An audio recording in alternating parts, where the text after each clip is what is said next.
Okay, hello everyone and welcome to ICU. Before going into my research, I would like to spend a minute thanking the Rotarians who, all over the world, but especially in Japan and in my home country, Greece, who sustain the Peace Fellows. And if I want to be a little more specific, I want to say hi to my host counselor, Noriko-san, hi, who has been more like a family to me here in Japan. Also to Ichikawa-san, who hosted me when I was homeless after my AFE. Thank you very much for that. And to my friend there, Hiroko-san, hello, who I'm very, very honored to call my friend. Okay, so after that, I would like to extend my thank you to my professors, to Professor Arakaki for being a continuous inspiration and for helping me with my research. Also to my other two readers, Takamatsu Sensei and Ina Sensei, who have provided me with important feedback. And, of course, to my class, to class 12, oh my God. Yes, we will be leaving Japan soon, and it's a very emotional time, and I just want to say that I learned a lot from you guys, and I will be leaving as a better person. Thank you. Okay, so we are kind of out of time, so I'm just going into the presentation. My research was about the new legislation in Singapore, the first legislation in Singapore about human trafficking and sex trafficking in particular, and how this legislation will affect the human rights of the migrant sex workers, who are 95% of the sex workers population in the country. Now, before going into the details, I would like to mention the two main pillars that shaped my approach. First, the men will be men notion is not dominant anymore. The men will be men notion translates to men who are the vast majority of the sex workers' clientele, having to use this kind of services due to their uncontrolled sexual urges. If not, there will be high danger of outbreak of sexual violence. The main disadvantage of this notion is that it completely disregards women that enter the sex trade by choice. As research is moving forward, though, and as sex workers today are pushing for their participation in public policy and policy implementation, the traditional viewing of them being there for the sole satisfaction of their clients is coming to an end. Societal structures as poverty, lack of education for the females, or their cultural obligations to take care of the family, even though they have not received any kind of training, are portrayed now as some of the main reasons for a woman to enter the sex trade by choice. Leaving the social level and going to the legal one, the Palermo Protocol is the international law on human trafficking. Now, Singapore has not ratified the Palermo Protocol, but it has adopted its definition on sex trafficking. I criticize the Palermo Protocol, and I do not take it as a salvation for the sex workers. I criticize it as putting migration and its view as a threat as a priority instead of upholding human rights. And as Kapoor has mentioned, it highlights the criminal justice and security approach and state interest in maintaining border integrity. The Palermo Protocol was not created individually. It was created under the umbrella of the Convention Against Transnational Organized Crime. And that, the failure to foreground the human rights aspects of trafficking, as again Kapoor says, has resulted in further pushing the activity underground and centering the security of the state at the cost of the security of the migrant subject.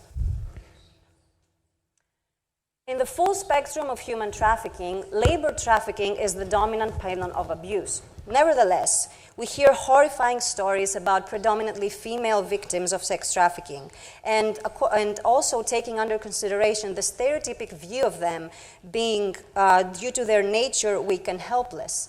That has led to sex trafficking being the superstar, if I can use that term, of sex trafficking. And following the trend that was initiated by the United States on demonizing sex work, the voices of sex workers are even more disregarded than before. Communities and organizations that have actual contact and help sex workers cannot qualify for state funding, but more importantly, cannot take part in discussions and dialogues about public policies. the voices of the people who are affected the most and the voices of the people who are actually providing their labor are not heard. This is a manifestation of how the world sees sex trafficking today. Shelley, in her book in 2010, mentions that, "I have yet to see a customer turn in a trafficker for providing him with an abused woman. Rather, if the client objects to the woman's condition, he merely asks the trafficker to provide him another woman who is not damaged." Now, I cannot begin to say how damaging this quote is because it unifies all of the experiences of the sex workers as one. But today, there is an attempt to shift the paradigm from the societal belief of male entitlement to control and sexually use women to socioeconomic factors. The United Nations have already, in their latest report, illustrated a correlation between victims of sex trafficking and the former USSR. And they said that the data, of course, are not enough to generalize upon, but Eastern European victims today are much less than when the conflict was happening. So as I said before, poverty and gender inequality, instead of male domination, are now being highlighted as a cause for the sex trade. Even though the paradigm is shifting, it is shifting slowly. And for me, who I'm a human rights lawyer, and for people who work to uphold sex workers' human rights, and for sex workers themselves, Melissa Didmore has said that legitimately pro-sex factions, such as activists for gay and prostitutes' rights, suffer the delegitimization of their opinions by virtue of the fact that they address sexuality without a morally prescriptive stance. Now, morality should not have anything to do with human rights. The truth is, though, that for people who address human rights without what is sexually moral, what is perceived as sexually moral or not by the society, we suffer the delegitimization of our opinions. So let's go in my case study, which was Singapore.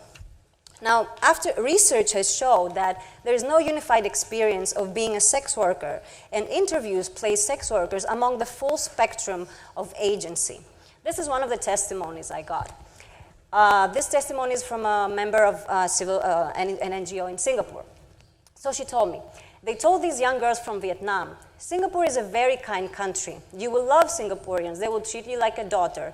And they, meaning the sex workers, believed them. And the girls told me that this is not true. So I asked, "Who told you this?" And they said that they are from a village outside Hanoi. And they told them that in Singapore, there is this thing in the wall that if I really want money, the money will come out of the wall.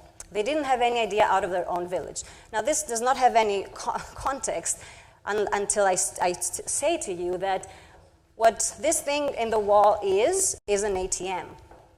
So they told these girls that in Singapore there is this magic machine that it can just give you money out of the wall.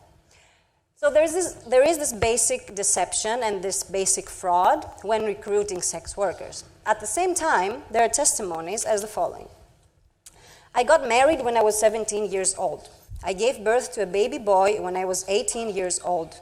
I thought that getting married would end my unhappy life with my family, but I was wrong. Marriage only gave me more problems. My husband is a gambler. He owned the loan sharks. He owned the loan sharks a lot of money. I was a very simple-minded person then. My husband and family came first.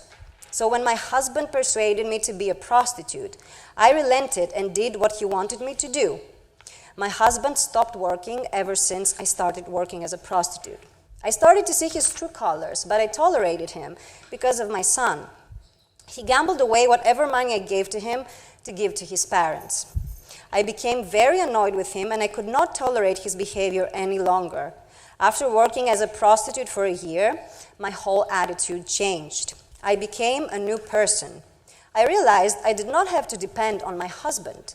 There was a time when I asked him to leave the house. He was shocked at my behavior because I was usually very submissive. But the last straw came when my husband beat my son while he was asleep. He also threatened to kill me with a knife. From then onwards, I could not be bothered with him anymore. I left my husband, and I told my parents-in-law about my plans to leave their son. You see, I still respected my parents-in-law. I was then 23 years old. My in-laws insisted on looking after my son. After they looked after him, I supported my son with my earnings. I rented a house on my own. I was free. This is what the state of Singapore takes as a testimony to legislate. The deception about the ATM, the deception about the girls from Hanoi. What I read is not taken under consideration. So when drafting the new legislation and when voting for it, many flaws came into the surface. This is from, again, is a testimony from an NGO worker. And for the legislation, they held consultation sessions between the state and the civil society to agree upon a common plan for the bill. Or at least that's what they portrayed as the reason. So a task force panelist for the Ministry of Home Affairs explained that these measures, meaning the law, exist to enable the victim to play a crucial role in assisting authorities to get to the perpetrators. This implies that the sole purpose of legalizing certain protection measures is to ensure that the victim can serve the interests of the state as opposed to ensuring his/her well-being. When some of us at the session suggested other measures to assist the victim, such as finding alternative employment or arranging a temporary stay visa, the panelists did not commit to addressing any of these. Not responding to any of these needs will leave the victim vulnerable to further victimization through repatriation or deportation. Now, using an exclusively legal term, the Prevention of Human Trafficking Act, as the new law is called, is lacking in many, many ways. First of all, there is no provision about overstayers. The migrant individuals who enter Singapore to engage into the sex trade are entering on a social visit pass. This pass is valid for 30 or 60 days. Many of them do not leave Singapore within these 30 and 60 days, but they don't leave Singapore because they don't know that they have to, or because their passports are being confiscated by traffickers or employers. So the law does not protect the overstayers, even though it is known that these migrant individuals overstay their stay in Singapore, but they do it without knowing it. Second of all, the assistance to trafficked victims is left to the discretion of the Director of Social Welfare. So the type of care provided for the victims, if decided at all, is on a case-by-case basis. The concern is that victim blaming, failure to understand the gray areas of sex trafficking, and the lack of victims' rights provided by the law will play a major role on the case-by-case method, and it will lead to re-victimization of the victims. Now, the Palermo Protocol has it in its definition terms as abuse of a position of vulnerability, deception, fraud, and exploitation. These are basic terms to understand who constitutes a victim and who doesn't. The Singaporean legislation addresses some of them vaguely, but some of them not at all. So the most important void is exploitation and deception. So when we're talking about deception, there are two types of deception. It's deception about the type of work. So the sex worker is recruited to be a waitress or a model, and she's forced into sex work. And there is deception about the conditions of work. So the sex worker migrates to Singapore knowingly to engage into sex work, but the conditions are different. She's forced to receive more clients, her passport is confiscated, et cetera, et cetera, et cetera. So by not defining what deception is, the fear is that the willing sex workers, the ones that are deceived about the conditions of the work, will not be protected. Now, the spirit of the law has started to be an idea in Singapore's mind after the US took them from Tier 2 to Tier 2 watch list. They were down at the scale of human trafficking. So they started to think that they have to make a public policy about human trafficking, and the law was that public policy. But people think in Singapore that it's just a law to check out the boxes. The Prevention of Human Trafficking Act is a positive step, but it has been criticized heavily. Whether it's about its inefficiency or the real motivation behind its drafting and voting, the Singaporean civil society strongly believes that the act serves more political than humanistic purposes. And one of the main arguments behind that is that there's a high punitive character and there are draconian measures created. but the root causes of trafficking are not addressed. So by not addressing the root causes of sex trafficking, this law cannot place a protective umbrella upon the migrant sex workers. The state is relying on NGOs for the protection of the victims, but it does not supply them with any kind of funding for this purpose whatsoever. The two main issues that came from this legislation is problem with victim identification and problem with victims' rights. So let's look at what a law enforcement official says. I would ask them about the victims. I would ask them how they got here. I don't have a list of questions. Just get all the facts from them about their circumstances. It's not hard to tell. We look at their affect. Usually victims are upset and get frightened, same as victims of extortion. You can usually tell if they are scared, and that is one of the elements of the crime. If they're not scared, that also tells you something. Now, these problematic perceptions of how a victim should be to identify as one, scared, upset, etc., have led to flawed identification processes where only the perfect victim, the scared, the shocked, the raped, the beaten, will qualify as a proper victim of sex trafficking, while all the other sex workers who have willingly migrated to Singapore for sex work will not fall into this category, so they will not be identified as victims, so they will not get protection from the state. The dominant perception in the Singaporean mindset of what constitutes a sex trafficking victim, as I mentioned, is problematic. And that was shown since the public consultations about the legislation. It was shown really clear that the type of sex trafficking victim that the law will plan to protect is the perfect victim. So the greater the struggle in her story, the better. Legislators and law enforcement of all levels have given clear statements indicating that this is the type of victim they aim to protect. In reality, though, the sex industry in Singapore is not dominated by this extreme type of victim. Of course, there are plenty of sex workers who are forced into sex work, and this is something that the state has to deal with immediately. But at the same time, the willing sex workers face the same abuses as the non-willing, as the forced ones. There's exploitation, there's financial abuse, there's psychological abuse, there's sexual violence. So we need to address them as well, but the law is not doing that. The other problem that came up about the legislation is about, as I said, the perfect victim notion, but I just want to have a minute to read this. The civil society says about the authorities that they don't believe that they are trafficked. I'm just going to stay into this and to the second phrase, which is the title of my thesis. The authorities here say that willful blindness and ignorance is not a defense. So a victim, after having endured all this exploitation, if she or he goes to the authorities, he or she will be willfully blinded. He or she will have to prove. Yes, of course, I'm out of time as always. He or she will have to prove that she is a victim or he is a victim so that you can understand how difficult, in what difficult position this kind of rhetoric is placing the victims to. Okay, I have to move on quickly. When we look at the migrant workers issue, we are not looking at it from the perspective of human rights. We are looking at it on a need basis. Like it or not, we need to sustain and grow an economy that is able to generate an annual GDP of $35,000. A problematic statement, I would say, especially when it's coming from the chairman of the Migrant Workers Center.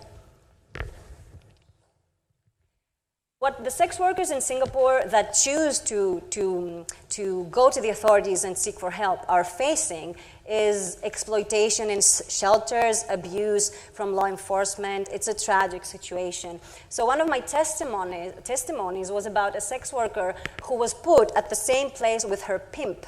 Her pimp was from Indonesia. And she was threatening her, they were in next rooms to each other, and she was threatening her that if she dares to say something to the authorities, she will kill her and she will kill her family because she has money to pay for the bail. The 5,000 Singaporean dollars are not a very big amount of money for the pimp, but for the sex worker it is. So the pimp went out after the days that she was supposed to stay in the shelter / prison were over, but the sex worker stayed inside. Okay, I have to finish because I'm out of time, and my conclusion is that the legislation is lacking on victims' rights, and it's enforcing flawed victim identification processes, and that cannot place any kind of protection above sex workers, and it's just a policy to check out the boxes and to show to the US government that we need to be at a higher level in the tier list, but it actually, when talking about human rights, its effect will be very, very small. For the end, I would like to read something from a sex worker in Thailand. She's talking about her experience as a sex worker, and she's saying the following. I carry my bag of clothes and all of the hopes of my family on my back. She migrated from Burma to Thailand. I carry this with pride. It's a precious bundle, not a burden. As for the border, for the most part, it does not exist. There is no line drawn at the forest floor. There is no line in the swirling river. I simply put my foot where thousands of other women have stepped before me. My step is excited, wary, hopeful, fearful, and defiant. Behind me lies the world I know. It's the world of my grandmothers and their grandmothers. Ahead is the world of my sisters who have gone before me to build the dreams that keep our families alive. If this was a story of a man setting out on an adventure to find a treasure and slay a dragon to make his family rich and safe, he would be the hero. But I am not a man. I am a woman, and so the story changes. I cannot be the family provider. I cannot be setting out on an adventure. I am not brave and daring. I am not resourceful and strong. Instead, I am called illegal, disease spreader, prostitute, criminal, or trafficking victim. And as one of the greatest sex workers organizations in a report they have made say, people don't seem to take into account or understand that being asked why you're a sex worker is a loaded question. This question comes a lot in research. The question asks, are you just a bad woman or are you a good girl made bad? Answer one way, and you may be treated with disgust because you're a bad woman, you're a bad prostitute. The other way may get you pity. It's a hell of a choice. One answer makes you a criminal, the other makes you a victim. Either way, your agency disregarded and you end up in a cage. Thank you.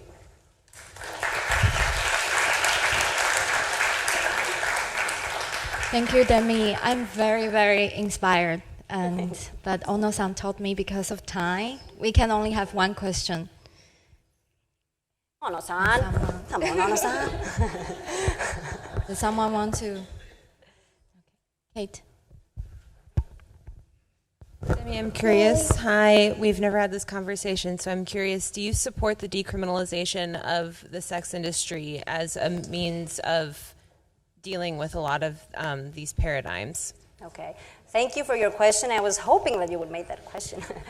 I just want to say that it is difficult for all of us to understand how the sex industry works and how sex workers live and work, but I would encourage everyone to go past what we perceive as moral or not and understand that these women and men are providing their labor.